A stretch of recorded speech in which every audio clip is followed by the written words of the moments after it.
नमस्कार, फर्स्ट बिहार झारखंड में आपका स्वागत है। मैं राहुल ओझा आपके साथ। लॉकडाउन 4 में ऑटो और ई रिक्शा को लेकर के जो छूट का दायरा है वो बिहार में अब बढ़ा दिया है। आपको बता दें कि जो ऑटो और ई रिक्शा है अब बिहार के विभिन्न जिलों में अब चलने शुरू हो जाएंगे। आपको बता दें कि परिवहन विभाग ने क्राइसिस मैनेजमेंट ग्रुप की बैठक की और चर्चा की गई और उसके बाद यह बड़ा फैसला जो है वो लिया गया है, यानी कि बिहार के अब सभी ज़िलों में ऑटो और ई रिक्शा का परिचालन शुरू किया जाएगा।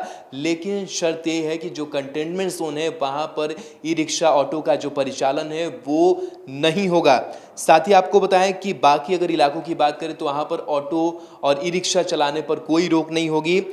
ऑटो और ई रिक्शा के परिचालन को लेकर के परिवहन विभाग ने विशेष गाइडलाइन भी जारी किए हैं, यानी कि कोरोना संक्रमण को देखते हुए आपको विशेष एहतियात भी बरतने होंगे, यानी कि कहीं ना कहीं जो ऑटो ड्राइवर होंगे, ई रिक्शा ड्राइवर होंगे, उन्हें भी विशेष ख्याल रखना होगा। जो गाइडलाइंस जारी किए गए हैं उसके मुताबिक आपको ऑटो या रिक्शा चलाना होगा। अगर आप इस नियमों का उल्लंघन करेंगे तो आप पर जो कानूनी कार्रवाई है वो भी की जा सकती है। आपको बता दें कि गाइडलाइन में स्पष्ट तौर से ये बात कही गई है कि ऑटो या ई रिक्शा के अंदर एक सवारी को बैठाने की ही मंजूरी दी जाएगी, यानी कि जब ई रिक्शा और ऑटो ड्राइवर सड़कों पर अपनी गाड़ियों को लेकर के चलेंगे तो उसमें सिर्फ एक सवारी को ही बैठा पाएंगे। इस लिहाज से भाड़े वो किस तरीके से वसूलेंगे इस पर भी अब देखना दिलचस्प होगा कि किस तरीके से जो मैनेजमेंट है वो किया जाता है, जो सवारी करने वाले लोग हैं वो किस तरीके से जो भाड़े हैं वो देते हैं। तो ये तमाम जो चीज़ें हैं वो आपको ध्यान में रखनी होगी।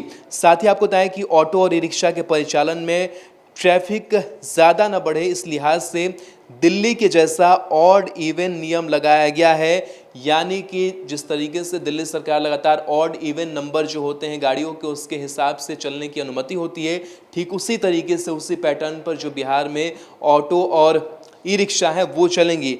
आपको बता दें कि सोमवार, बुधवार और शुक्रवार को ऑड नंबर वाले वाहन चलेंगे, जबकि मंगलवार, गुरुवार, शनिवार और रविवार को इवन नंबर की गाड़ियों को चलने की अनुमति दी गई है। तो ये विशेष आपको ध्यान रखना होगा कि आपकी जो गाड़ी है वो किस नंबर में आती है और उसके हिसाब से ही आपको अपनी गाड़ी सड़क पर लेकर जानी होगी।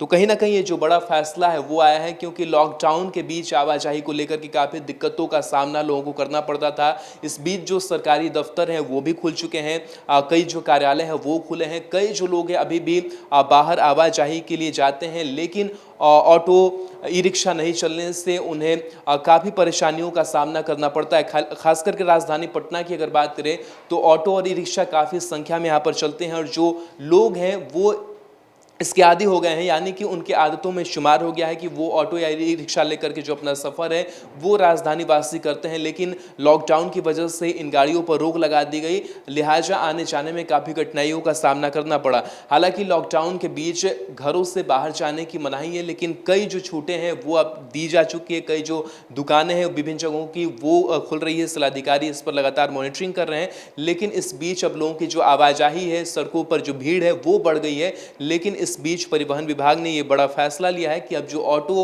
और ई रिक्शा है वो चलेंगे।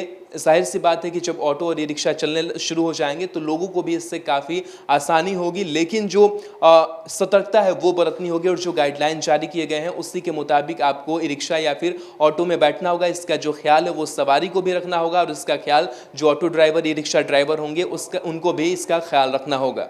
आपको बता दें कि परिवहन विभाग ने जो आदेश जारी किया है उसके मुताबिक अब ओला, उबर और टैक्सी का जो इस्तेमाल है वो लोग कर सकेंगे, दूसरे ज़िलों में भी वो लोग जा सकेंगे। और ख़ास करके जो राजधानी स्पेशल ट्रेनें पहुंच रही है, जो श्रमिक स्पेशल ट्रेनें पहुंच रही है, उसके साथ जो सवारी, जो पैसेंजर्स आएंगे वो भी ओला, उबर का जो इस्तेमाल है वो कर सकेंगे और एडवांस बुकिंग के ज़रिए जो लोग हैं वो दूसरे ज़िलों में भी जा सकेंगे। तो कहीं ना कहीं ऑटो रिक्शा, ई रिक्शा के चलने के साथ साथ जो ओला, उबर जैसी कंपनियां हैं उसकी भी जो सेवाएं हैं अब वो लोग ले सकेंगे और एक जगह से दूसरी जगह की आवाजाही कर सकेंगे।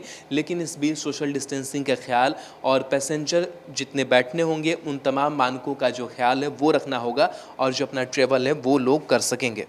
बिहार के आधुनिक अस्पतालों में से एक NSMCH multi speciality 350 bedded hospital, अनुभवी डॉक्टर एवं ट्रेन्ड पैरामेडिकल स्टाफ, विश्व स्तरीय सुविधाओं के साथ अत्याधुनिक ऑपरेशन थिएटर, ICU, NICU, निशुल्क OPD परामर्श, 24 घंटे इमरजेंसी सर्विसेज और जटिल गर्भावस्था का इलाज। Netaji Subhash medical college and hospital, Amhara, Bihta, Patna.